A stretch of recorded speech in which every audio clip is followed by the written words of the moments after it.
بسم اللہ الحمد للہ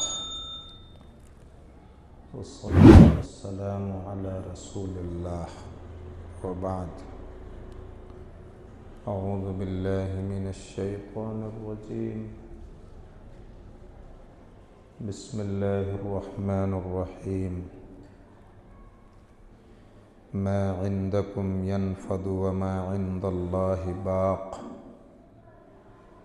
وَلَنَجْزِيَنَّ الَّذِينَ صَبَرُوا أَجْرَهُمْ بِأَحْسَنِ مَا كَانُوا يَعْمَلُونَ مَنْ عَمِلَ صَالِحًا مِّن ذَكَرٍ أَوْ أُنثَىٰ وَهُوَ مُؤْمِنٌ فَلَنُحْيِيَنَّهُ حَيَاةً طَيِّبَةً وَلَنَجْزِيَنَّهُمْ أَجْرَهُمْ بِأَحْسَنِ مَا كَانُوا يَعْمَلُونَ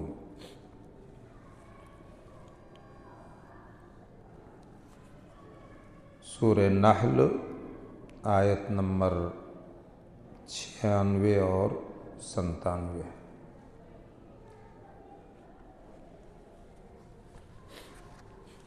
نحل کہتے ہیں شہد کی مکھیوں کو، مدھو مکھی کو۔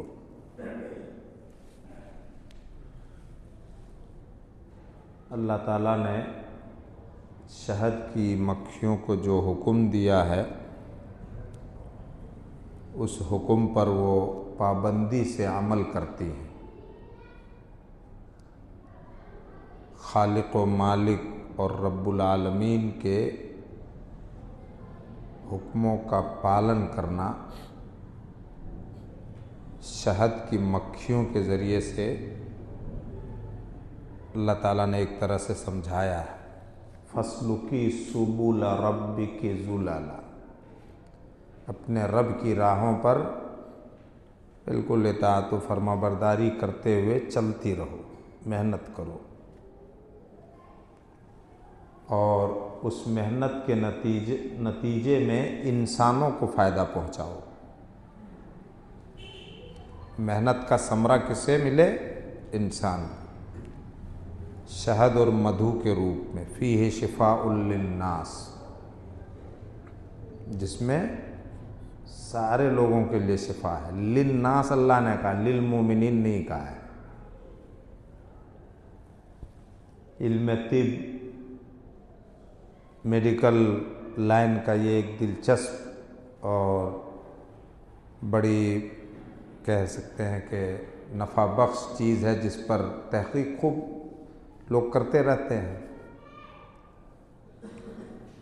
سب کو اس سے طاقت، قوت اور شفا ملتی ہے جو بھی استعمال کرے، لیکن شرط ہے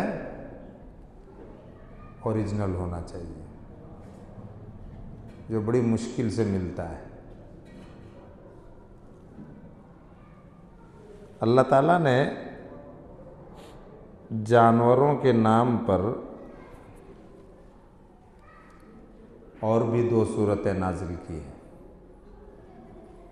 یہ تو سورہ نحل ہو گیا، شہد کی مکھیوں کو کہتے ہیں، اور ایک سورہ نمل، سورہ عنکبوت بھی ہے، 3 ہو گئے، سورہ فیل بھی ہے۔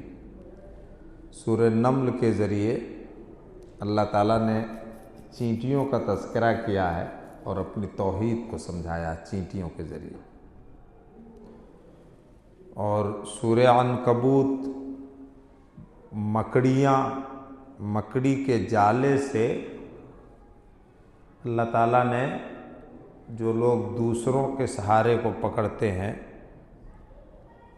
کمزوری کو سمجھایا کہ دوسرے سہارے سب جو ہیں وہ مکڑیوں کے جالے کی طرح کیا ہیں؟ کمزور ہیں۔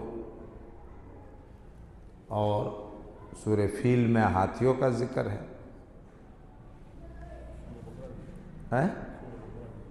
سورہ بقرہ بھی ہے، گائے۔ اور انعام کو اگر ملائیں تو انعام مویشی اور پالتو چوپائے جانوروں کو کہتے ہیں، بھیڑ، بکری، اونٹ، گائے، جن کا نر و مادہ مل کر کے 8 جوڑے ہوتے ہیں، ان کو انعام اللہ نے کہا۔ بہرحال آیت نمبر 96 میں اللہ فرما رہا ما عندکم ینفد وما عند اللہ باق، جو کچھ تم لوگوں کے پاس ہے وہ سب کے سب ختم ہو جائے گا۔ اس کو سب مانتے ہیں، مسلم بھی غیر مسلم بھی، وہ بھی جانتے ہیں کہ دنیا میں جو کچھ ہمارے پاس ہے یہ ہمیشہ نہیں رہے گا، جب ہم نہیں رہیں گے تو ہماری چیزیں بھی نہیں رہیں گی۔ دنیا کے سارے اسباب کو ملا کر کے مال کہتے ہیں، اور مال کے معنی ہوتا ہے سرک جانے والا۔ آج ہمارے ہاتھ میں ہے، کل کسی اور کے ہاتھ میں چلا جائے گا، ایک طرف جھک جانے والا، ایسی چیز کو مال کہتے ہیں، کسی ایک کے ہاتھ میں ہمیشہ نہیں رہتا ہے۔ دنیا میں اللہ تعالیٰ نے جو سب سے بڑی نعمت دی ہے انسانوں کو، وہ ہے اس کی صحت اور جوانی کی عمر، جبکہ صحت اور تندرستی کے ساتھ ہو، تو جوانی بھی ہمیشہ نہیں رہتی ہے، بتدریج دھیرے دھیرے ڈھل کر کے وہ بھی بڑھاپے میں بدل جاتی ہے، اور بڑھاپے میں جا کر کے انسان پک کر کے سفید ہو جاتا ہے، اور کھیتیاں کیا ہو جاتی، پیلی ہو جاتی ہے۔ تو اللہ نے اس کو بڑے سیدھے سادے لفظوں میں ما عندکم ینفد، تم لوگوں کے پاس جو کچھ ہے وہ سب ختم ہوگا، کوئی انکار نہیں کرتا ختم ہونے سے۔ وما عند اللہ باق، اور جو کچھ اللہ کے پاس ہے وہ ہمیشہ باقی رہے گا۔ والآخرۃ خیر وابقیٰ، آخرت کو اللہ نے خیر کہا ہے دنیا کے مقابلے میں۔ کیوں؟ کیونکہ دنیا کی کوئی چیز ہمیشہ نہیں رہتی، خیر اسی میں ہے جو کیا ہو، ہمیشہ باقی رہے، قائم رہے۔ تو اللہ کے پاس کیا ہے؟ جنت اور اس کی نعمتیں، جہنم اور اس کی سزائیں۔ تو جنت بھی ہمیشہ رہے گی اور اس کی نعمتیں بھی ہمیشہ رہیں گی، اللہ نصیب فرمائے، اور جہنم بھی ہمیشہ رہے گا اور اس کی سزائیں بھی ہمیشہ رہیں گی، اللہ بچائے۔ گنہگار مومن اپنے گناہوں کی سزا بھگتنے کے بعد اللہ کے فضل و کرم سے پھر جنت میں آئیں گے انشاءاللہ۔ اس کے بعد اللہ کہہ رہا وَلَنَجْزِيَنَّ الَّذِينَ صَبَرُوا أَجْرَهُمْ بِأَحْسَنِ مَا كَانُوا يَعْمَلُونَ، عمل کے لیے صبر کی ضرورت پڑتی ہے۔ اللہ کہہ رہا ہے کہ جن لوگوں نے صبر کیا اس دنیا میں، صبر و برداشت کی زندگی گزاری، ہم ان کو ان کا بدلہ ان کے عمل سے اچھا دیں گے، عمل سے اچھا دیں گے۔ عمل کے لیے ضروری ہے صبر، اور صبر کا مطلب ہوتا ہے، جو صبر کا سب سے اونچا درجہ ہے، اللہ کی اطاعت و فرما برداری پر اپنے آپ کو جمانا اور اللہ کی نافرمانی سے اپنے آپ کو بچانا۔ اس کے لیے کشمکش ہوگی، فائٹنگ ہوگی انسان کے نفس میں۔ تو جب تک یہ کیفیت نہیں پیدا ہوتی ہے آدمی عمل میں پختہ نہیں ہوتا۔ صبر کہ جو کچھ عمل کرنے میں، نیکی کرنے میں، چاہے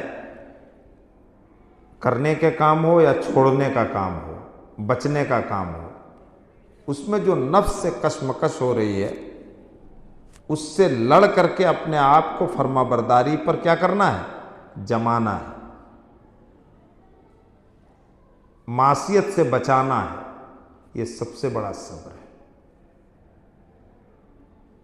صبر کے معنی جمنے کے، فما اصبرهم علی النار، کہ یہ کفار و مشرکین کس طرح سے آگ پر جمے ہوئے ہیں اپنے عمل کی وجہ سے اور ایمان نہ لانے کی وجہ سے۔ صبر کا ایک جو درجہ ہے، ادنا درجہ، کہ اگر ہم کسی پریشانی سے دو چار ہو جائیں، نقصان سے دو چار ہو جائیں، تو اس کو بھی خوشی خوشی برداشت کرنا ہے، یہ مان کر کے کہ یہ میرے رب کی مرضی ہے، میرے حق میں، اسی میں اللہ نے ہمارے لیے خیر رکھا ہے۔ یہ صبر کا کیا ہے؟ ایک چھوٹا سا درجہ، بڑا درجہ وہی ہے۔ آج صبر کو ہم لوگوں نے اسی کے لیے محدود کر دیا کہ دنیا میں اگر ہم کسی چیز سے پریشان ہیں، کوئی نقصان سے ہم دو چار ہیں، بس اس کو برداشت کر لیا جائے۔ نفس کو اصل روکا جائے حرام کاموں سے، گناہ سے، معصیت سے، اور کیا جائے رب کے حکم پر عمل۔ اس کے لیے جو نفس سے کشمکش ہے، اس لڑائی میں ہم کیا ہو جاتے ہیں؟ فیل ہو جاتے ہیں۔ یہ صبر کی کمی ہے۔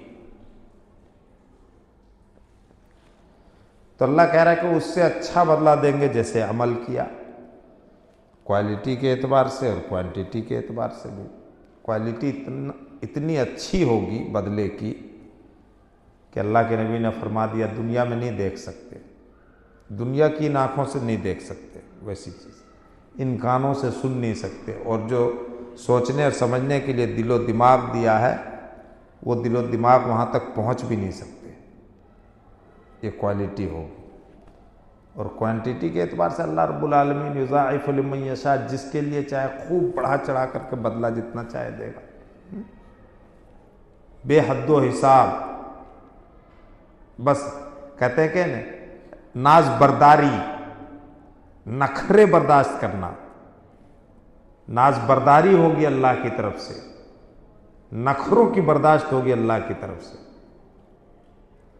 کہ جب جس چیز کی ضرورت پڑے گی، بس دل میں ارمان پیدا ہوا، وہ ارمان فوراً پورا۔ یہ کیا ہے؟ کوانٹیٹی ہے رب کائنات کی طرف سے۔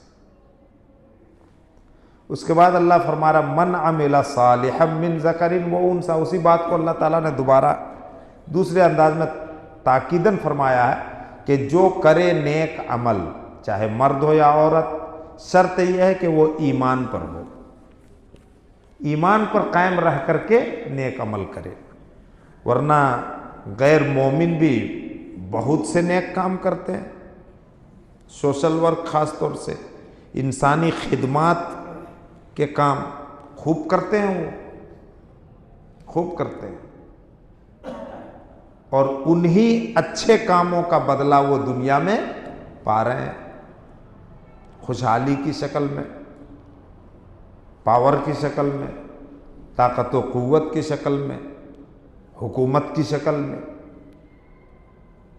دیکھیے آج اکثریت کا کیا حال ہے، اور جو مومنین ہیں ان کا کیا حال ہے۔ وہ اپنے اچھے عمل کا بدلہ، اچھے کرم کا بدلہ یہیں پا رہے ہیں، ان کے لیے دنیا ہے۔ یہ تو قرآن و حدیث کا بہت مشہور مضمون ہے۔ تو جو مرد و عورت ایمان پر قائم رہتے ہوئے اچھا عمل کرے، عورتیں بھی عمل کے اتنا ہی محتاج ہیں جتنا ہم، عورتوں کو بھی عمل کرنے کی اتنی ہی ضرورت ہے جتنی ضرورت ہم لوگوں کو ہے۔ لیکن مردوں نے ماحول ایسا بنا دیا، یا کہہ لیجئے کہ سماج میں ایسا ماحول بن گیا کہ عورتیں دین سے بالکل دور سے دور ہو گئی۔ ان کو تو نصیحت سالوں میں بھی سننے کو نہیں ملتی ہے، سالوں میں۔ جمعہ کے خطبے، عیدین کی نماز میں ان کی حاضری، جمعہ کے خطبے میں جمعہ کے لیے آئیں، اس میں تو رخصت ہے، اور عیدین کے لیے تو باقاعدہ اللہ کے نبی نے حکم دیا کہ لایا کرو، تو جو مرد ہو یا عورت